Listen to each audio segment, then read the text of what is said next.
If there's one phrase that's overused in horror that gets my attention almost every time, it's inspired by real-life events. Really? Which events? Tell me about these events. Real life is always more frightening than films and video games. Games and movies are simply fantasy. But when someone dangles that set of keys before my eyes, promising to blur those lines, I want to experience it. I get excited about being scared. And then 99.99999% of the time I end up disappointed with the final product. It's either naive or foolish of me to hold on to hope like that, but someday the words based on true events will mean something again. But not this day. Recently I wrapped up the indie horror game Stairs, which was, as you probably guessed, inspired by real-life events.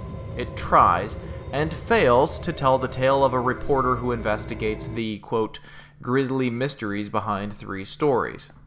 The premise sounds okay, and the game started off on a strong foot.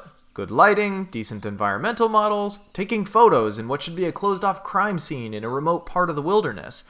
And then it all sort of falls apart from there. I pushed Beth down one of the holes, right through the false floor. She was just slowing us down. In literature and film, stairs are always a strong source of symbolism in their usage. In this game, it's pretty blatant. It's a descent into madness, or literally into hell. In the game, they infinitely go down until you decide to stop kidding yourself and get off on a floor. But in terms of narrative structure, they're used as duct tape to sloppily bind together 3 stories that have absolutely nothing to do with one another. Now, anthologies are nothing new to horror. Anyone can look to The Twilight Zone, or the VHS series, or Black Mirror for great examples. But anthologies within a single video game is rarely done. Stairs seems to attempt it, and sad to say, it doesn't succeed. The 3 stories told within aren't separated with a frame story. The protagonist calls himself Christopher Adams, freelance journalist. Instead of Adams investigating one spooky story, wrapping it up using a traditional story model, going home and discovering the next spooky story, the game just chucks Adams into a singular haunted house amusement park ride experience where all 3 story themes are presented to the player.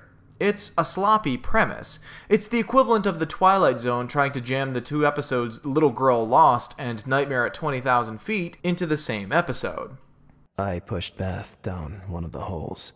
The end result? Adams doesn't feel like a character in the story, and his title of freelance journalist is just an excuse to slap a camera in the player's hands so there's something more to do with the game other than navigating the mazes. The game is billed as a psychological horror, but without proper story or character structure, how can it be a psychological horror game? Instead, this is a paranormal or even a monster horror game. It deals more with ghosts and spirits and supernatural creatures. I will be free. Are you running yet, Mr. Adams?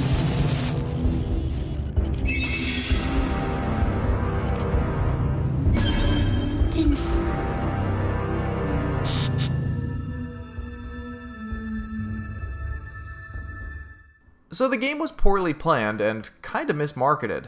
Was there anything that Stairs did right?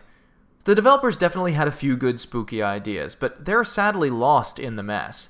I liked this one particular passageway as I had to slink through these little hands of undead children in a pitch-black mine.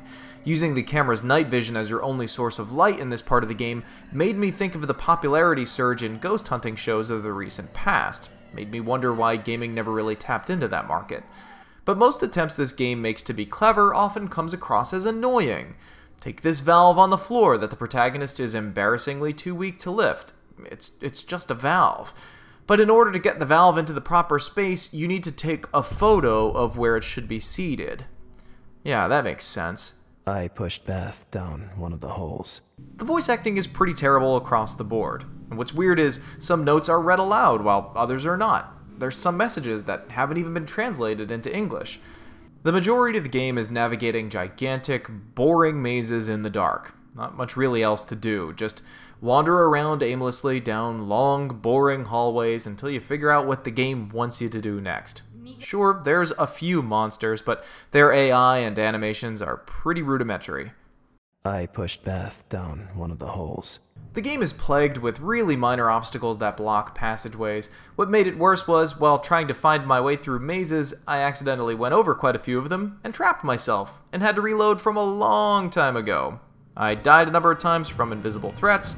The game's glitches, like invisible obstacles in normal pathways, would cause me to die.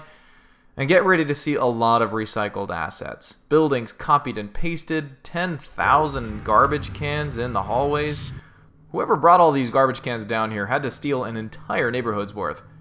The point is, it's a bad game. You can skip it. It's boring. It's not scary. It's glitchy. If it sounds like I'm being a little harsh on an indie title, well, there's a massive problem with that argument. Most of the scariest and revolutionary horror titles were built on a shoestring budget. Fear isn't something that's polished with money. It's the art of instilling the right, or the wrong messages into the mind of the viewer. Save your money or play something else.